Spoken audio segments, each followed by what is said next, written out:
Alors, en ce moment-ci, je vais appeler notre sœur Céline qui viendra nous fortifier avec ce que le Seigneur a fait dans sa vie.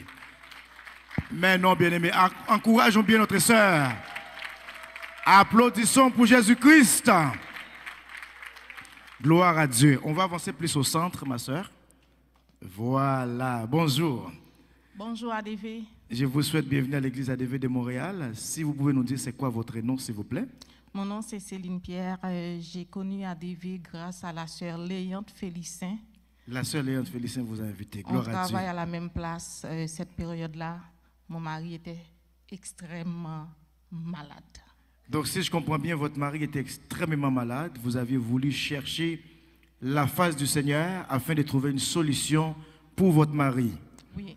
Donc la sœur Léante vous a dit, je vais vous amener avec moi prier à l'église ADV Montréal. Exactement. J'ai été chez sœur Marie-Lou au 3925 Montréal-Nord. C'est là que cette soirée-là, papa était là, oui. Waouh. Papa était là et puis mon mari, mon fils, nous étions là. Donc quand papa a dit, est-ce qu'il y a quelqu'un qui veut donner sa vie à Jésus-Christ aujourd'hui, j'ai tendu ma main à mon mari parce qu'il était assis à côté de moi. Et puis, nous sommes allés en avant. Mon mari, moi et mon fils, nous avons donné notre vie à Jésus ce jour-là. Oui. Waouh! Maintenant, bien-aimés, regardez comment le Seigneur fait ces choses. Dans ce temps-là, nous étions, je pense, à Notre-Dame. Mais notre cellule à Montréal-Nord était ouverte. Alléluia. Voilà pourquoi il est important d'aller aussi dans nos cellules. Amen. Nous avons les cellules le mardi à Montréal-Nord, mercredi à Moncre et jeudi à Laval. Merci Jésus. Mais j'ai quelque chose à dire. Oui. J'ai travaillé à Côte-Saint-Paul. Et puis, presque à chaque semaine, il y a un petit magasin sur la rue Notre-Dame. Mon ami et moi, nous sommes allés à ce magasin. C'était en 2019. Et puis, quand j'ai passé, j'ai vu l'église. C'était toujours fermé parce qu'il était 4 heures. Oui. Et puis, j'ai fait comme ça. Je regarde. Par la fenêtre. Je dis, je vais être là. Alléluia. Donc, l'Esprit de Dieu vous a déjà amené à cet endroit-là. C'était en 2019. En 2019. J'ai donné ma vie à Jésus à ADV en 2024. 5 ans plus tard. 5 ans plus tard. Et expliquez-nous, ma soeur, après avoir donné votre vie à Jésus avec toute votre famille, qu'est-ce que le Seigneur a fait dans la vie de votre mari? Je vois que votre mari est là, il est tout beau. Est-ce que le mari peut venir aussi nous joindre? Parce que là, on vous a ajouté. Applaudissons pour Jésus. Qui se souvient de cet homme? Vous vous souvenez de cet homme? Vous pouvez rester ici, papa. Vous vous rappelez de lui? Est-ce qu'on peut dire merci Seigneur? Est-ce qu'on peut dire gloire à Dieu? Là, il me dépasse, il est plus costaud que moi déjà là. Waouh! Ma sœur, dis-nous alors, qu'est-ce que la suite des choses? Qu'est-ce que le Seigneur a fait? Parce que moi, je sais un peu, parce que j'avais vu quand il était venu, comment est-ce qu'il était. Et je me souviens, j'ai vu sa délivrance, mais les gens ici, ils ne savent pas. Donc, dis-nous qu'est-ce que le Seigneur a fait pour votre famille. Je ne peux pas dire que Jésus a commencé, il a continué avec mon mari. Waouh! Parce qu'il avait déjà commencé. Amen. Si je suis encore là. Amen. Et puis, mon mari a eu sa guérison.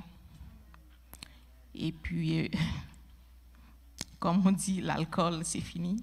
Amen. Mais quand vous dites votre mari a eu sa guérison, c'était quoi le problème, le problème de votre mari qui vous a poussé? Mon mari ne mangeait plus. Mon mari vomissait à chaque fois qu'il goûte de l'eau. Wow. Et puis, ses yeux étaient devenus jaunes comme un orange. Wow. Maigri, qu'on ne peut plus. À la maison, il est resté au lit, alité, parce que je dois faire le lit pendant qu'il est dans le lit. Wow. Wow. Je dois l'emmener dans le bain, mais pas dans le bassin, parce que s'il tombe, je ne peux plus pas relever. C'est quand il est capable de se lever sur le lit. Après ça, les bains, les toilettes, tout se font au lit. On appelle ça lit occupé dans le domaine de la santé. Oui. Donc, quand je suis au travail, je dois presser pour venir à la maison, pour lui préparer quelque chose, mais il ne va pas manger.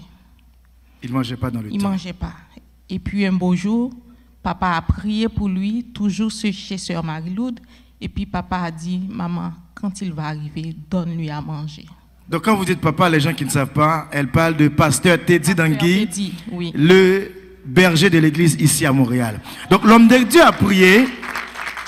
Il a dit maintenant arrivé à la maison, oui. Donne-lui à manger, il va manger. Il va manger. Et qu'est-ce qui s'est passé? Quand je suis arrivée, et puis j'ai pris de la nourriture, j'ai mis dans un bol, j'ai réchauffé dans le micro-ondes, je le lui ai donné.